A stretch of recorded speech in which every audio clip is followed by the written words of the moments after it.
One of the New Year's biggest tech headlines was how Nvidia's proposed takeover of ARM crashed and burned. Haha, huge deal, because it would have made Nvidia the world's most powerful chip maker.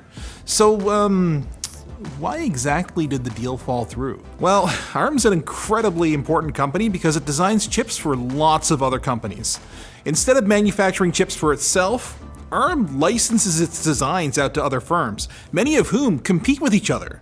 For example, Apple and Samsung both own ARM licenses, even though those two are fierce rivals in the smartphone space. Although ARM is a for-profit company like any other, their unique position as a designer for so many players in the industry has made their neutrality very important. Kind of like Switzerland neutrality. And there were already some concerns back in 2016 when UK-based ARM was sold to their current owners, SoftBank, a Japanese holding company.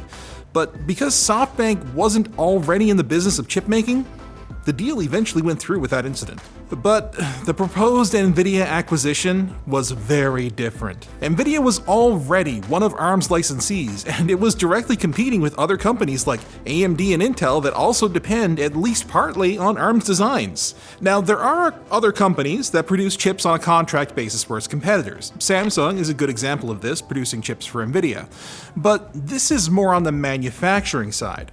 ARM's designs are used in so many products that if Nvidia tried to pull a fast one on one of its rivals and restrict access to ARM chips, there may not be a clear alternative. Further complicating matters is how big Nvidia already is, without even taking ARM into consideration. Although they might be less of a household name than Intel, they're actually the second largest chip maker in the world by market capitalization, which is the total value of all of its outstanding shares. In fact, the market cap is actually larger than AMD and Intel's combined. Needless to say, all this got the attention of other large tech companies, namely Microsoft, Google's parent Alphabet, and Qualcomm, who all screamed bloody murder at the prospect of having an important source of chip designs controlled by a direct competitor.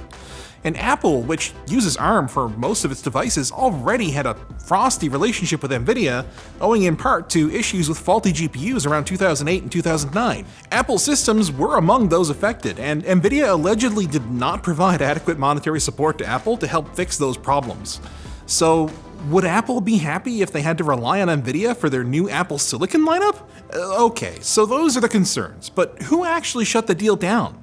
I'll tell you who. But first, I'll tell you who our sponsor is. Thanks to Mine for sponsoring today's video. Mine is the smart data assistant that helps you discover where your data is and assists you in asking services you no longer use to delete your information. Even when you delete an app from your phone or deactivate one of your social accounts, they still hold your personal data. With how many breaches there are these days, you may not want these companies holding your info. We ran our email, and over 290 companies are holding our data, including many that held our financial information. Mine helps send in official data deletion requests through your inbox so the company can delete the personal data they have stored. Sign up at saymine.com using the links below and own your data.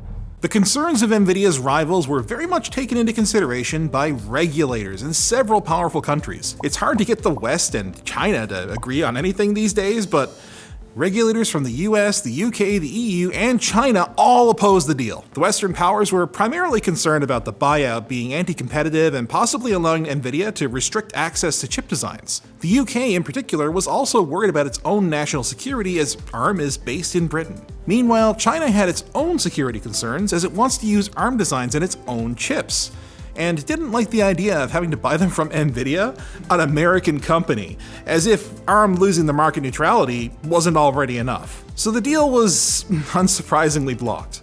But what's next for Nvidia and ARM? Now, Nvidia is doing just fine as a company, don't worry about them. They're worth over $500 billion, and all Team Green is really losing is an inroad into the mobile market. While ARM would have been a very nice ad for Nvidia, the deal's failure shouldn't really hurt any of their future prospects too much. As for ARM, well, the reason they were interested in becoming part of Nvidia is because designing chips is a difficult, expensive process. And Nvidia has, well, lots of money that could back them. Now that the deal is off, it looks like ARM will try to raise money through an IPO instead, initial public offering, which was SoftBank's original fundraising plan before Nvidia approached them. We could speculate on how that will go, but this isn't, investment advice quickie. Thanks for watching, guys. Like, dislike, check out some of our other videos, comment with some video suggestions down below, and don't forget to subscribe and follow.